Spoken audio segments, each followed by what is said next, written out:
everyone, and welcome back. This is Poetry in Motion, and Sonee and I, and the lovely TJ in the background, who you can't see, but we here before the show have had one of those lovely pre-show chats where we've gone, oh, we're supposed to be live on air. So here we are now. This is Poetry in Motion. I'm your host, Tony Lontis, and my co-host is the beautiful Sonee Singh, who I will introduce in one moment.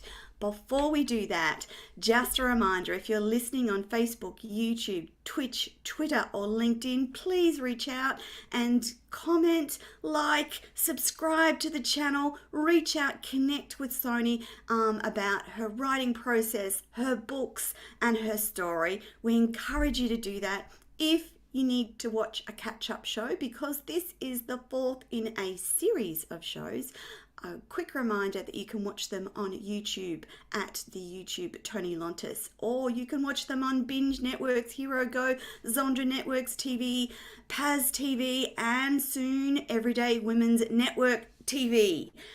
That's a mouthful, isn't it? Now, each week we do a special moment that acknowledges the important role that our Indigenous people play in the development of our cultural country's identity. So I want to respectfully acknowledge the people of the Yugambeh language region on the Gold Coast, Queensland, Australia, the traditional owners of the land on which we speak and broadcast, and pay my respects to the elders past and present and all Aboriginal and Torres Strait Islanders peoples here today.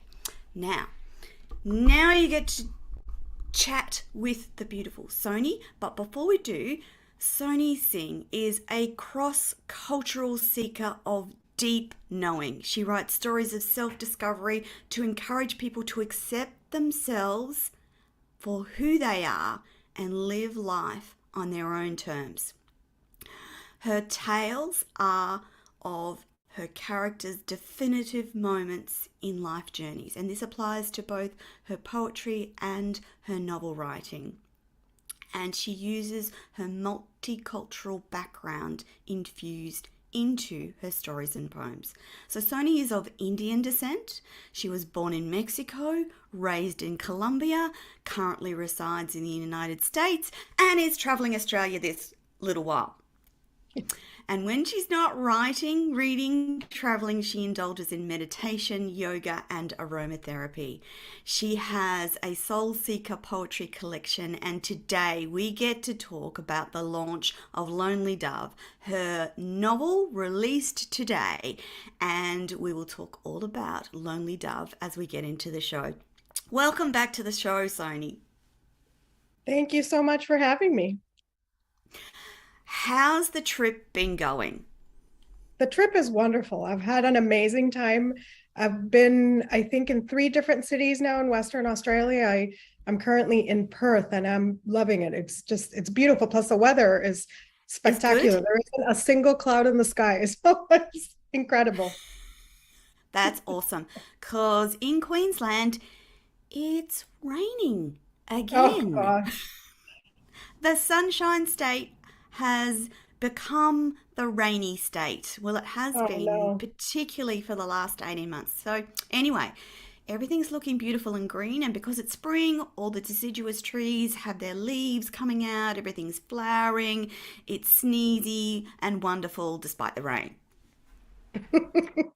At least that's a good thing. Everything's It is. Now, Sonee was hoping to have a copy of Lonely Dove in her hand so we could hold it up and show you. The only thing I have is my Kindle, unfortunately. And it's a lovely cover as well, Sonee.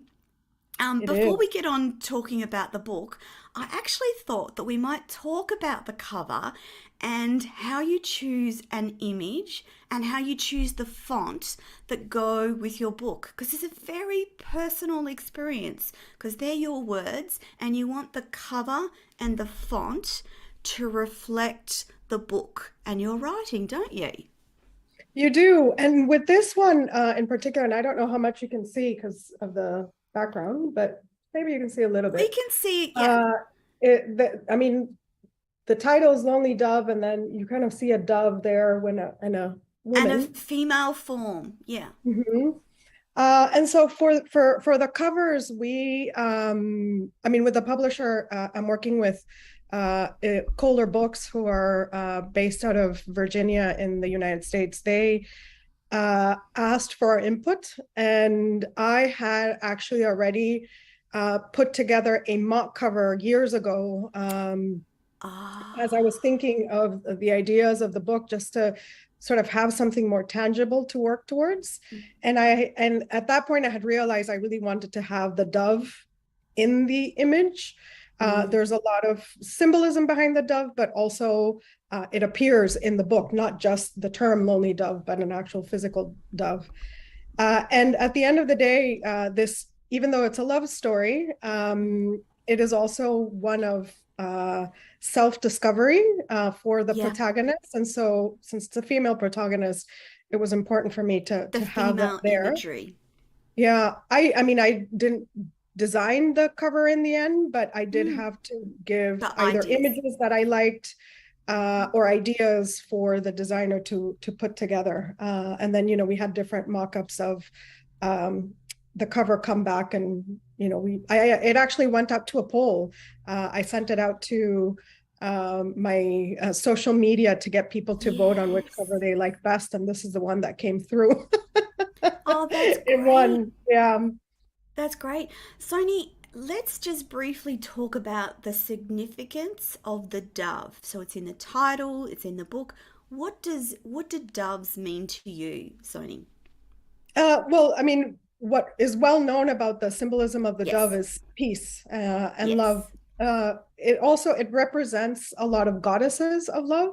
So it's the symbol for Ah. Aphrodite, for Ah. Venus, and so and because they are the deities that represent love. It's not just what you would call romantic love; it's also self-love. Mm-hmm. Yeah. Um, Yes. We forget which is a about big that, part don't of the we? journey. I mean, the journey that my character takes in the book is one where she's seeking her soulmate, so she's looking for Mm. romantic love, but she also needs to learn self-love. And the deeper spiritual meaning of a dove is that it's that self journey, that journey that we take on to Mm. discover ourselves and to love and appreciate ourselves. And that journey to self love, from my experience, and I know that's the same for you, Sony, that journey to self love can be really a lot more difficult. Like, we all think that finding romantic love and soulmate love is difficult. But from my perspective, it's been the self love and the gaining of self love that's kind of been far more difficult. It is. And the thing is, people, I mean, you hear people say things like, in order for somebody to love you, you have to love yourself. But then Mm, when you start to break it down and you consider, well, what exactly does that mean? What does it mean to yeah. love yourself? And it's not just you look at yourself in the mirror and you think you're beautiful. It's No, it's really more than that. accepting yourself for who you are, allowing yourself to be seen, to show all aspects of yourself, to honor your journey. And for instance, I have the tagline, trust in your soul's destination. That's the Yeah. essence of it in a way, because when you love yourself, you also honor your intuition, you honor your inner Yeah. calling, They're you linked, aren't listen to they? yourself and you value that. And inherently linked. You can't trust your intuition if you don't love yourself, because if you don't love yourself, you second guess what you think is the right way, or it just doesn't work. So they're linked together, aren't they? They are very much linked. And, when we were talking about the chakras last week, Mm, at the essence of the chakras is also, for instance, the journey that you take as you experience mm, life, which starts with feeling safe and, yeah, kind of creating, and yeah, eventually there's a portion of it that is uh love, but that love has to radiate from within. It's we tend to think that you're looking for it outside, but really mm, it comes from yourself. And yeah, when you are able to accept that, that's when your intuition actually starts sort of yeah, opening up, and you embrace it a lot more. yeah. So we need to point out that there's been a completely different process and a different publisher with Lonely Dove. And so I wanted to like reflect on the two experiences. So poetry writing is different, obviously, from novel or long form writing. And I wanted you today to reflect on those differences. So, the audience might like to note that Lonely Dove was actually one of the first of your writings, and it was just that the poetry flowed and got delivered to the world quicker. So we're going to go back to Don't Lonely Dove and talk about why it was longer and what the process and why it was different. So Lonely Dove was something that I started working on in January of 2018. So it's been at this point 4.5 years. Yeah. And it's really how I started exploring my writing life, in the sense that I've always written in some way, shape, or form in whatever job or occupation I've had, whether it was something as simple as writing promotional material or training manuals. And prior to writing Lonely Dove, or in fact, at the time that I was writing Lonely Dove, Yeah. I was a wellness coach, and I put out articles. I have several articles, in fact, published that are about wellness and aromatherapy and herbal use. And I realized that I loved the process so much of actually writing. Yeah. But what I really wanted to do was creative writing, not just non-fictional. And so I started sort of writing on the side, meaning I do my work. And then I started this novel, Yeah. which was an idea that I'd had in my head for a long time. And so when I started writing it, at first, I didn't even know, do I have it in me to finish a novel? I didn't Oh, know, because I was yeah. used to writing short articles. Yes. And I sort of clandestinely was writing it. And Yeah. eventually I realized I was spending more time writing my book than I was actually doing my work.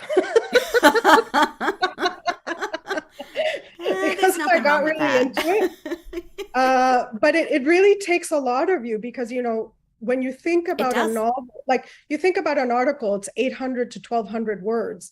A Mm-hmm. novel, for it to be considered a good length, has to be at least 80,000 words. And then you It's have a to lot have of that words. storyline continue throughout. There has to be consistency. It has to make sense. Mm-hmm. And so it's a lot more effort It to is. to write a novel. And I actually really didn't know if I was going to be able to complete it. And so once I completed it, that's when I started kind of looking for help and support, and seeing, is there value and worth in this? And Yeah. it's been a long process of rewriting, editing. Uh, and the other thing I have to say is, I do have a lot of degree certifications, but none of Mm. them are in writing.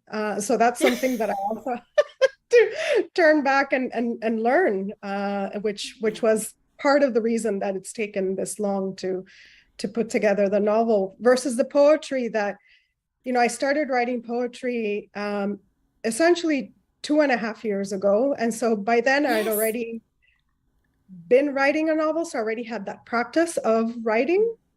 Mm. But the poetry was a lot more fluid, in the And it sense that, flowed from you yes, versus the novel where you had to concentrate and make sure that the characters moved along the path that you wanted them to, whereas the poetry just flowed and you just wrote it down. exactly. And it just happened the whole process, even printing it. And I think that's why the books came out faster or sooner Yes. than the novel, because it was something I didn't expect. It was something that I wasn't working towards. And Mm. things just started unfolding one after another, including how um, easy in a way it was to find the Yeah. publisher, get the poetry published, Yeah. and get them out into the world. I mean, it was just one thing after another that just fell into place. Yes, yes. Whereas the book has been longer. Now, I want you to reflect on the publishing process between the two. So with the novel, it's a lot longer, in the sense Yeah. that I was at one point trying to figure out, should I get an agent and try to get it traditionally published? Should I not? Should I Yes. try to look for a hybrid publisher? I definitely knew that I didn't have it in me to self-publish. Mm. Self-publish does require a lot of effort from the author. Oh, Uh, yeah. and I didn't want to go in that direction, but I didn't know, um, There's yeah, so much to what the best learn, alternative Sony. was.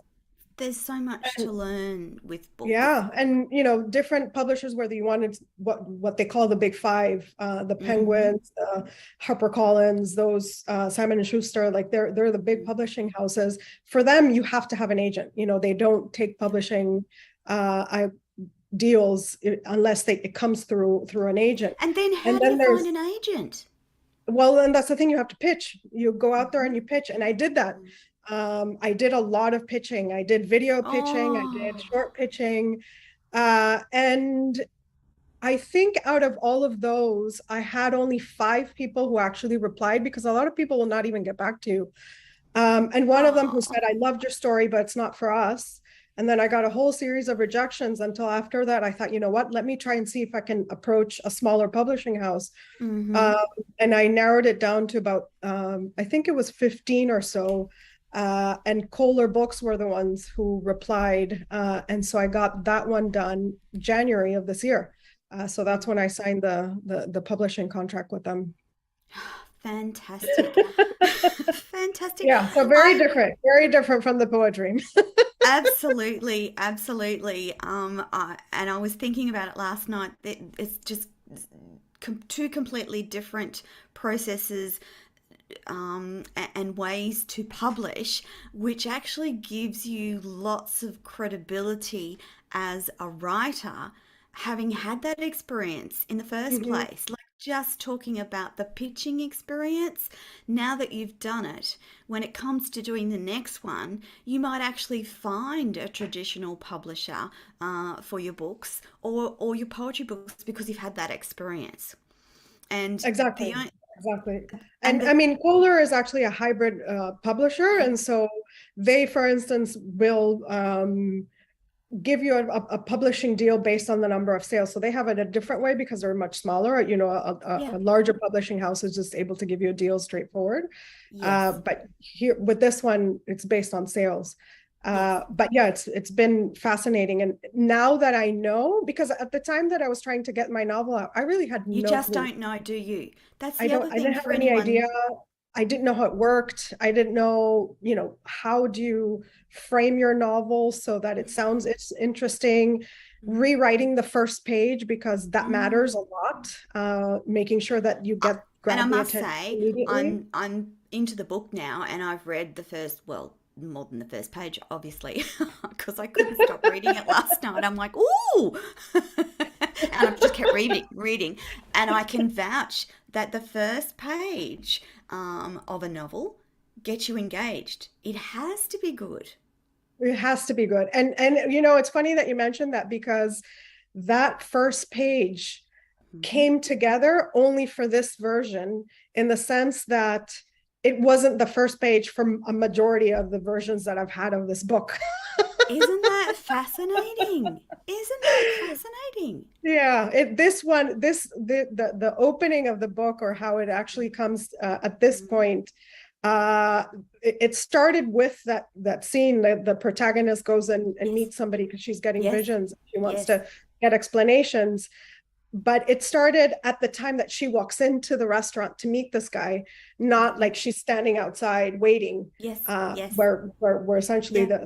the book opens.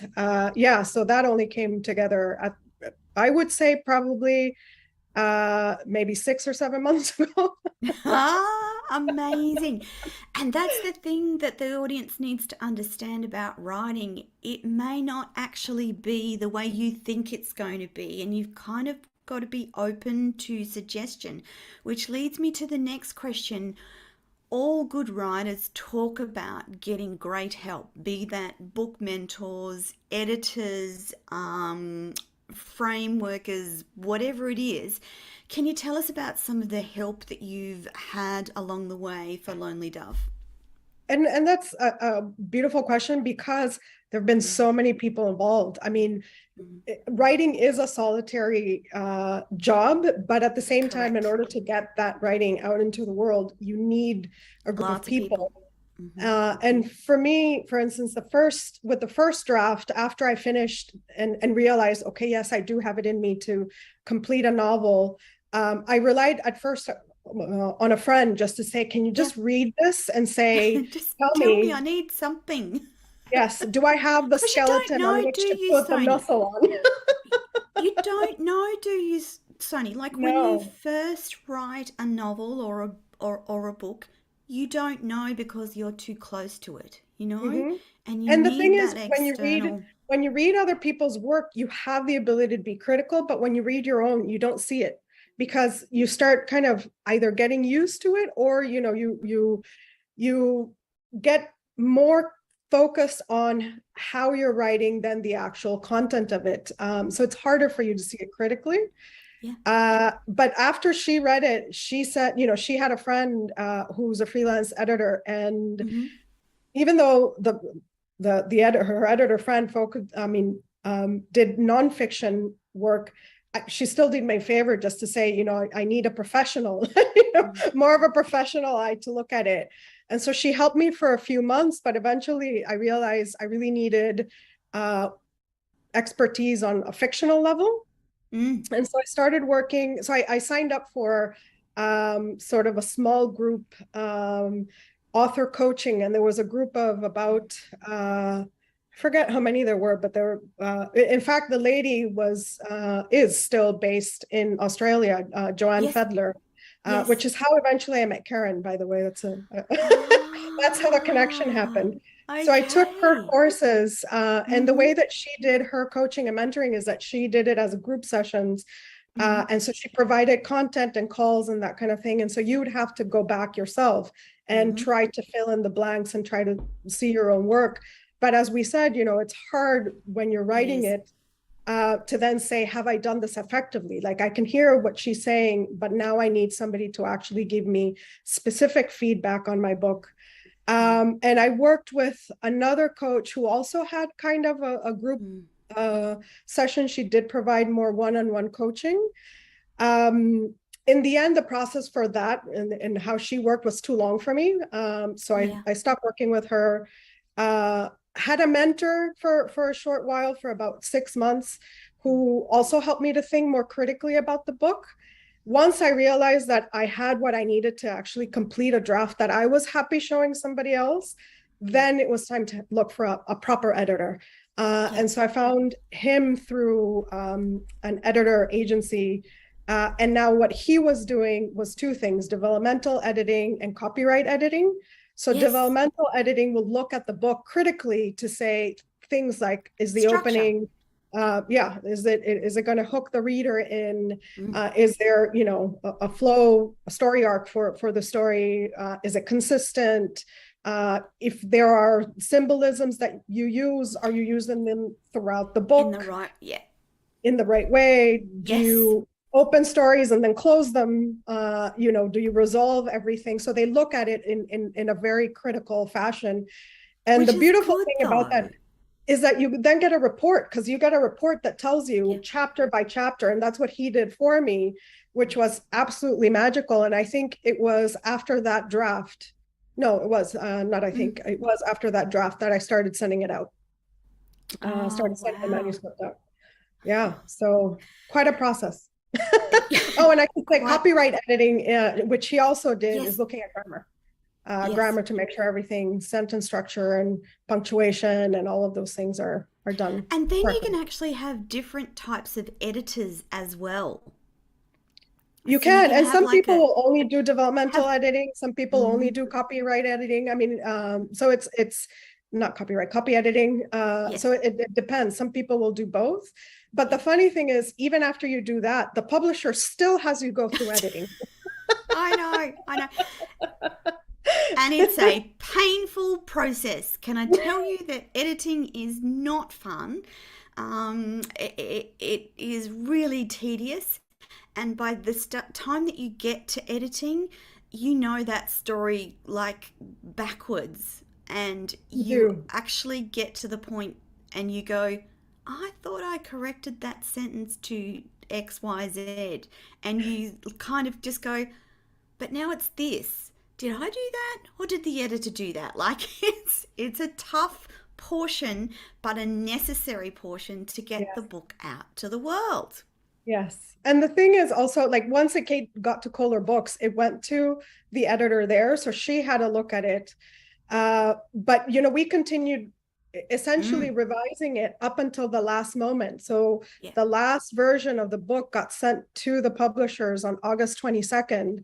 And I can get, like, even August 21st, I was rereading to make sure that everything was Yes. correct, that the logos appeared where they needed, because there's actually a symbol in the book, that it Yeah. appeared in the right place, that spelling was consistent. And we were catching errors. And I mean, I had beta readers and people looking at it Yes. who were still catching errors at the last minute.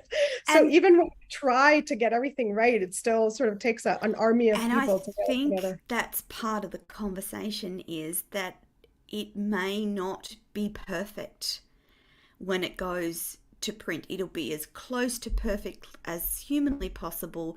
But I know authors who have had spelling mistakes in their final draft, and well, it's going to happen. And I just don't think it's the end of the world for people to see an occasional spelling mistake. I actually think that it's not a big deal. It's not gonna, the world's not gonna fall apart because there's a spelling mistake in your book. Because from getting it to publication, there's timelines. Like if you Mm-hmm. say that this book is going to be available this date in September, then at the end of August, that's when you've got to hit the button and go publish. Like Mm-hmm. there's a whole sequence of things. So if there's a spelling mistake at the end of August, well, off it goes. But So I be haven't it. found any. There's been, I can't find any spelling mistakes, by the way, Sonny. But Thank I'm you. not finished Well, yet. and that's the thing. I mean, there's an army of people that have read it. I want to Yeah. say at least 20 people have read the book at this Yeah. stage before Yeah. it even saw the light of day. Yeah. And it's invariable that there will be something, but at the end of the day, even those 20 people are all human. So, That's you right. try That's to catch as much as you can, but you're dealing with humans, so yeah. there's going to be. I want to just reflect quickly on that beta reading process and how you worked out to do that. Number one, what the process was for you, and some of the sort of feedback you got from your beta readers. So I had two rounds of it. The first Mm-hmm. round of beta readers I did a year and a half ago. Yeah. And so that was, in fact, a draft that I had worked on before finding the final editor. Mm-hmm. And at that point, what I really was looking for was, uh, is this something that somebody who is an avid reader would want to Yeah. pick up and read? Like, Yes. would this story have enough to carry it, not necessarily marketable, but yes, is there an Yeah. interest for this kind Readable. of Yeah. story? Readable. And so at that point, I approached, I think in the end, it was 6 to 7 people just saying, hey, would you be willing to read this Yeah. and give me feedback? And I asked questions. I asked, one, tell me whatever feedback you want to share, but also Yes. I'm wanting to make sure that this, and this are carried through. And I especially wanted people to tell me areas where I would probably um, go on for too long, like drag the narration for too Uh long, huh. and they lost Yeah. interest. And I said, if Yes. you're losing interest, tell me, because then that's something that I need to fix. You can fix. Mm-hmm. And that was valuable because it really kept me motivated. Mm. Uh, a lot of the feedback was very positive. Good. I tend to be a person who overwrites Mm. because I don't write to an outline, I just Yes. write. And so Yes. sometimes I have too much content that then I have to scale down. Yes. And I think I overwrite because I'm trying to figure out the story. So I waffle on for way too long. And it was through them that I started identifying areas where I needed to just cut the story. And it's hard because Oh, it you is want to tell really the story, hard. but at the same time, it's your words, and you're thinking like, Yes. am I going to be effective enough? But I'll give you this Mm. as an example. The Mm. story right now is nearly 90,000 words long, so it's Mm. 89,000 something. Mm. When that version came out, it was 125,000 words. the one that I got the original beta readers from. So I had to cut. I know, because what people might not realize is there's a certain number of words in certain books. So, uh, just off the top of my head, historical novels, there's a certain word count that is Hmm. perfect for the market for readers who like that genre of book.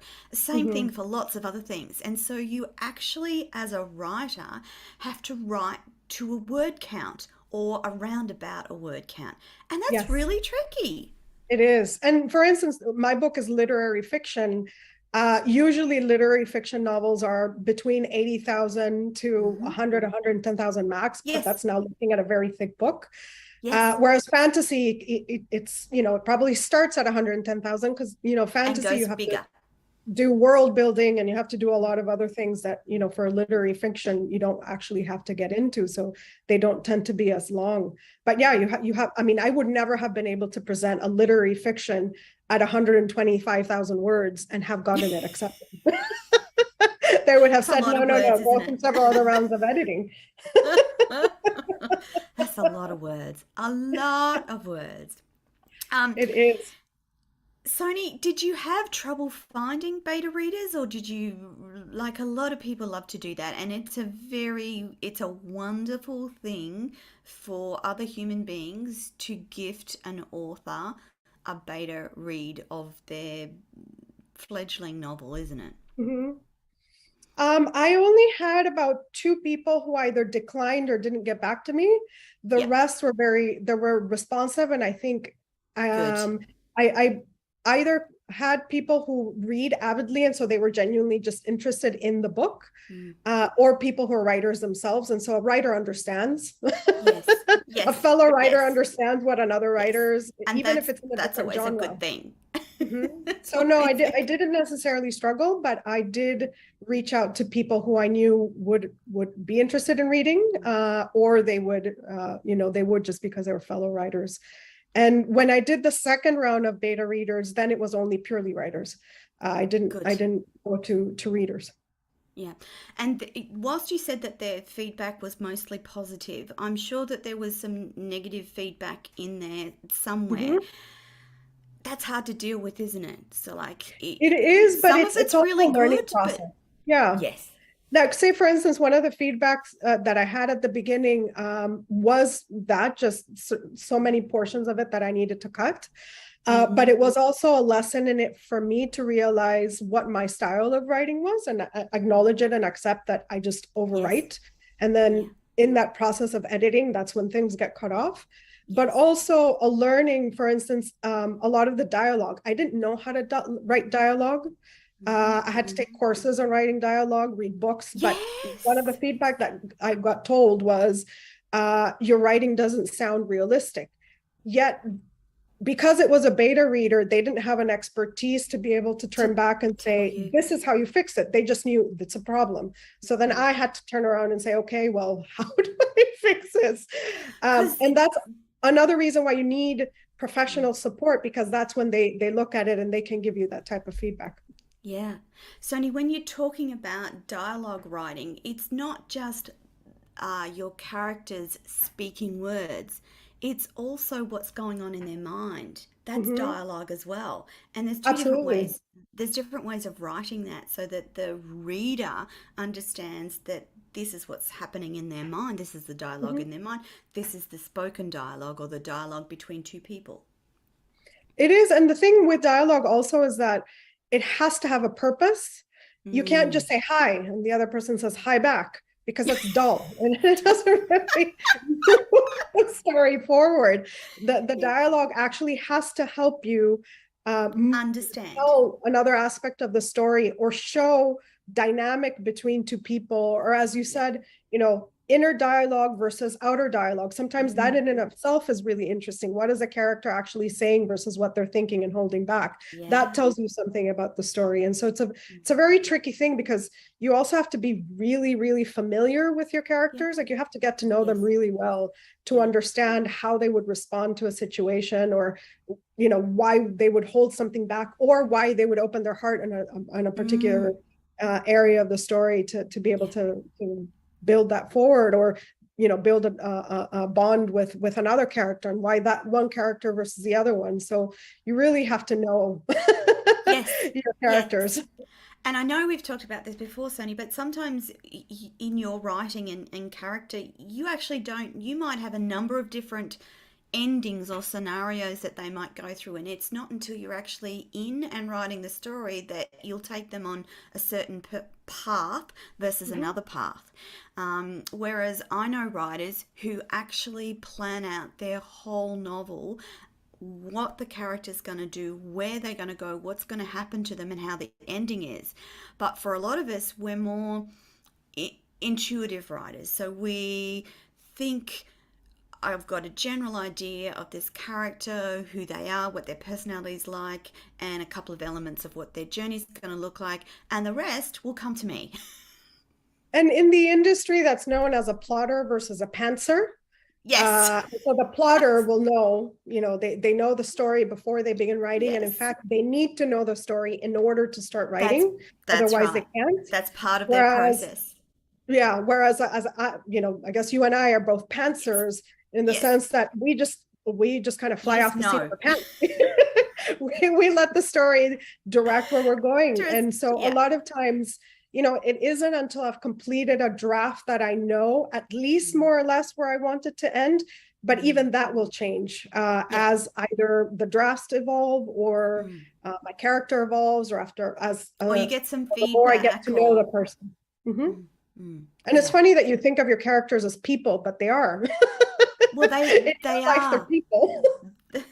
They are, and in your mind, they're people as well. In your mind, they often relate to a particular friend's characteristic or a particular relative's characteristic, or you borrow elements of real humans to go into fictional characters. It couldn't be any other way, could it?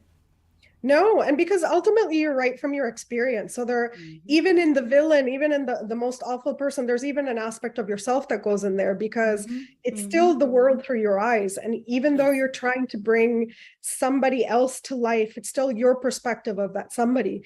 Yeah. And so, yes, and it's inevitable, in a sense, for you to not draw from your world. Like you have Mm, to draw from your world you in do. order to be able to Because bring that's this your to life. experience, and, Mhm. and that's what you want to bring to life for the writer, sorry, for the reader rather, because the reader hasn't, no two humans have had the same life experience, and so for a reader, they want to understand other life or fictional experiences to give them depth to their own life.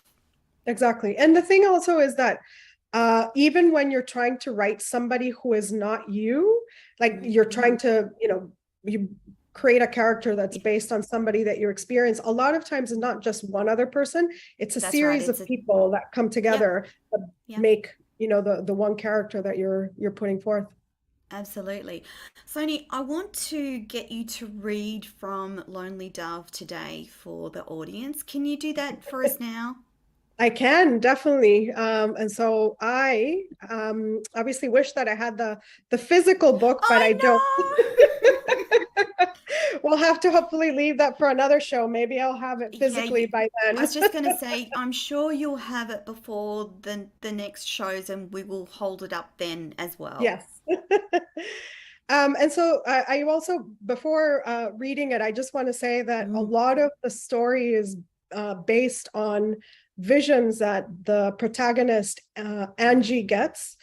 yeah. And so this particular portion that I'm going to start reading is in chapter 13. If anybody does have the book in front of them, it's page 17. And it says, she stood on the platform waiting for a train. The man standing on the opposite platform seemed familiar, but she couldn't get a good look. His face was hidden behind a hoodie, and he peered down at a book in his hands. She tried to call out to him. When she opened her mouth, there was no sound. She tried to clear her throat. Even that didn't make a sound. She grasped at her throat, wondering what had happened to her voice. A train whistled in the distance. She raised her hand to get his attention. He didn't look up. He still didn't notice when she waved. Her hands motioned ever more fervently as she jumped up and down, but to no avail. The train pulled into the platform. He got on the train and took a seat without glancing at her. As the train chugged away, a pair of dark eyes loomed into sight, blocking her view. A hairless, wrinkled face spoke one word: exorcismo. Angie sat with a jolt and opened her eyes. As she focused on the evening sky and the leaves overhead, she realized she was sitting on a bench in the Parque del Retiro alone. Angie had gotten a vision, again, and she had gone back to the Parque del Retiro for a walk. She'd had several long workdays, and Josh had called her for a second time to bug her about the piece on dreams. He hadn't been so insistent before, but then again, she hadn't been so resistant to discuss what she was working on. Angie needed her head to be screwed back onto her body and thought a short meditation would help. It had worked until she got the vision with the taunting face of the Romani woman. Angie was covered in cold sweat. The first time Angie got a vision was the morning of January 26th, and it had come to her in a similar way as it had that afternoon. Instead of lying on a park bench, she'd lain on a rock in Central Park. When she went to her rock in New York, she got a sense of peace, and she tried to recreate the same feeling again that day in the Parque del Retiro, but it hadn't worked. Angie wondered if her visions were hypnagogic. The visions were vivid, almost real, which was how Danny described his dreams. Danny told her he entered them easily. He lay still, cleared his mind, and set the intention to go in a hypnagogic state. After a few deep breaths, he found himself in a semi-conscious dream. On the other hand, Angie didn't intend to enter anything other than her calmness. She had meditated, and without her awareness, the vision had appeared. She didn't have to try. The first vision had left her feeling elated. She wished it was real. When her mystery soulmate had whispered, "My lonely dove," a surge had coursed through her. The connection to the man in her dream was unlike any she'd felt before. She had wanted to stay with him. She didn't care that she hadn't been able to see his face. There was something about him that had felt familiar. Most of all, she had felt love. Despite the weight of her 41 years, the vision had made her feel she might still have a chance. It had awakened up hope in her that she hadn't felt in a long time. She wondered if it was a sign, a confirmation that she was destined to find her soulmate. Yay! Doesn't that just make you want to pick up the book and find out what happens? It's really good, Sonee. I know it's open on the side of my computer, and I have to keep minimizing it so I don't so I keep working and not reading the book. Which is good. It's good. I'm curious how you came up with the name Angela. Anjali, so Anjali, funny, I have a cousin who has that name, and yeah. It's something that I've carried with me for a long time. And so in my mind, I thought, if I ever have a character, I want to name her Anjali.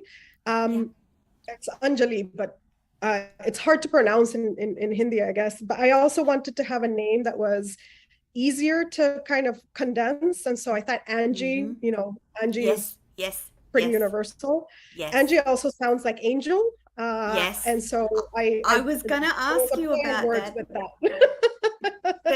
There's a lot of spiritual connotations and connections. So the dove and goddess and love and soulmate and the name and everything.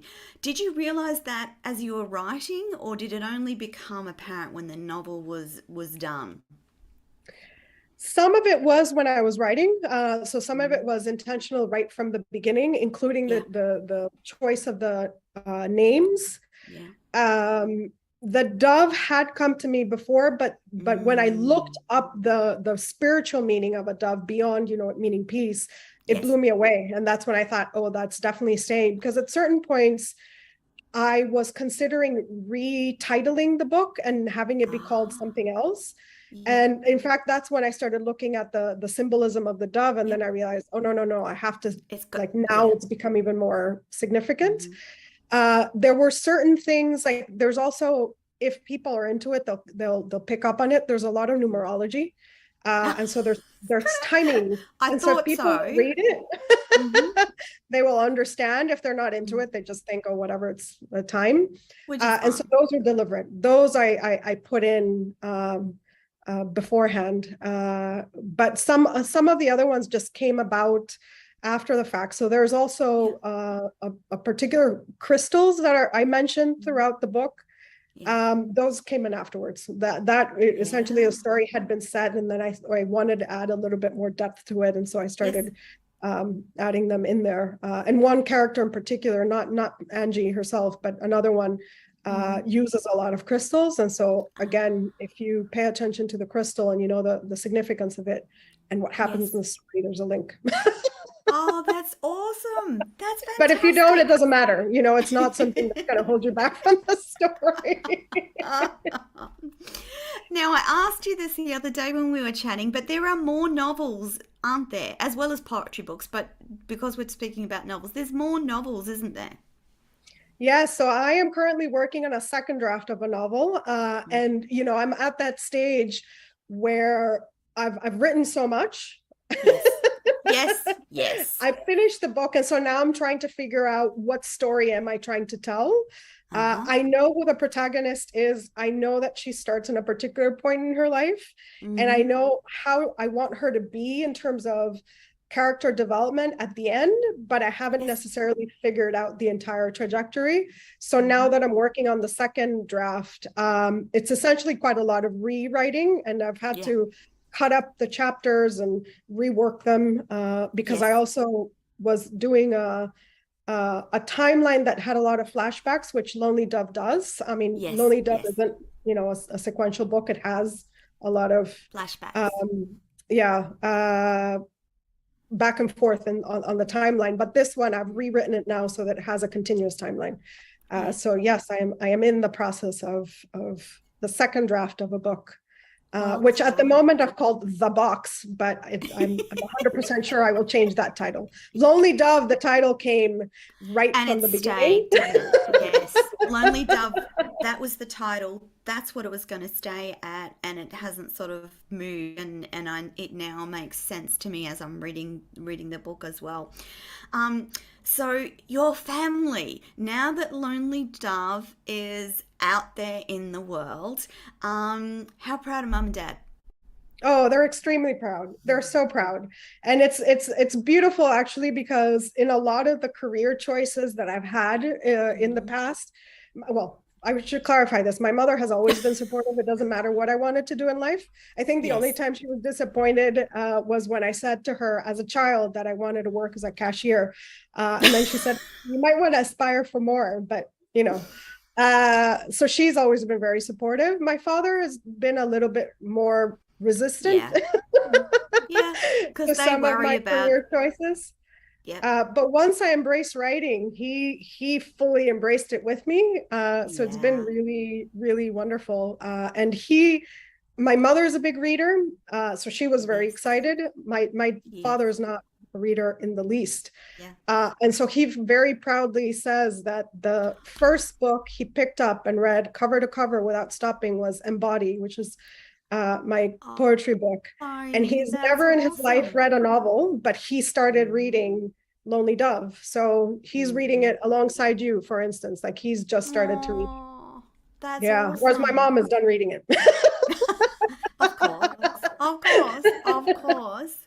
Oh, that's wonderful to hear, Sonia, because you do need support on the writing journey because, as you say, you write and it's a solo practice. There's not a lot of time for interaction except when you're editing or doing the other elements. But Mhm. when you're just writing, either poetry or your novel, it's a solitary thing. You're there in the writing space 100% and it's just you and your Yes. thoughts. Yes. And it's beautiful to have my parents Yeah, embrace it wholeheartedly. yeah. And it was funny because I at one point I was debating, should I really do this or should I not do this? And Mm, my father was the one who said to me, you should do what makes you happy. you Like you should do what makes the happy. heart sing. And so to have him reinforce that of all people was particularly Mm, significant. mm. Fantastic. Now, before we run out of time, something else that we talked about this week was the fact that you're in early production of the audio versions of the poetry books, yeah? Yes, they're on the way. Yay! They're in the works. So, what that means, audience, is that you will eventually have access to the paperback, the hard copy, the audio version, and the ebook for the poetry, Yes, yes. which With is Lonely Dove, so, yeah, yeah. With Lonely Dove, I don't know if there will be an audio yes, option. Right now, there is the ebook, the hardcover, and yes, the paperback. and the But paperback, yeah. yeah, we shall see. But And the the, poetry books have been recorded, and it's my voice. oh, that's awesome. That's Yeah. fantastic. Because there's nothing quite as lovely as hearing. I'm an avid audiobook fan, and I know from my perspective, when the author narrates her own work, it's extra special from my perspective, and I find it a little disconcerting when the author doesn't narrate their work, they use someone else. It kind of disengages me almost because um, there's not the same, I guess it's a spiritual energy connection. So when you read your own works, there's a spiritual energy connection between the book and your words and the listener in the Mhm. audio series, and I think that's powerful, and I think people are going to love hearing you speak your poetry. I think that's just so much to be applauded, Sonny. Well done, well done. Thank Now, you. before we run Yeah. out of time, we also want to let you know that coming up, there will be a special on Lonely Dove where you'll be able to buy it for 99 cents. And we will keep the show notes updated to reflect that. Now, mind you, you can still buy the book in any of its hardcover, pardon me, paperback or ebook right now, but Sony's going to do a little special and drop it to 99 cents, and we'll make sure that we keep you abreast of that in the coming weeks. Sony will let us know when that's happening.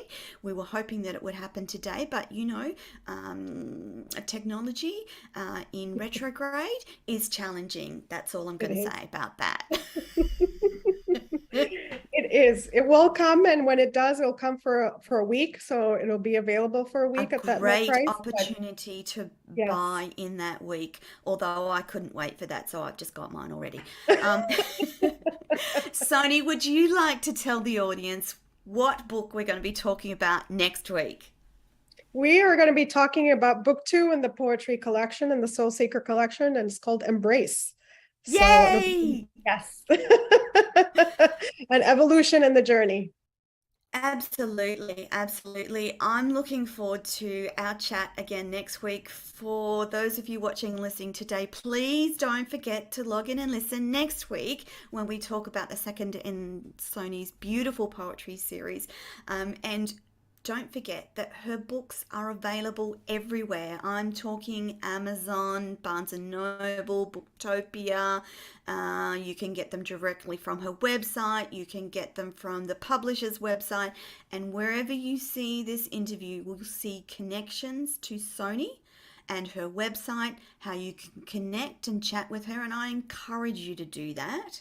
And also where you can buy all of her books. Sony, thank you so much for joining me again this week. I can't wait till next week. Yes, thank you for having me. All right, wonderful audience, that's your lot for this week. We'll be back next week with another episode of Poetry in Motion with the beautiful Sonee Singh, and we'll be talking the second in her series of poetry books. Bye for now.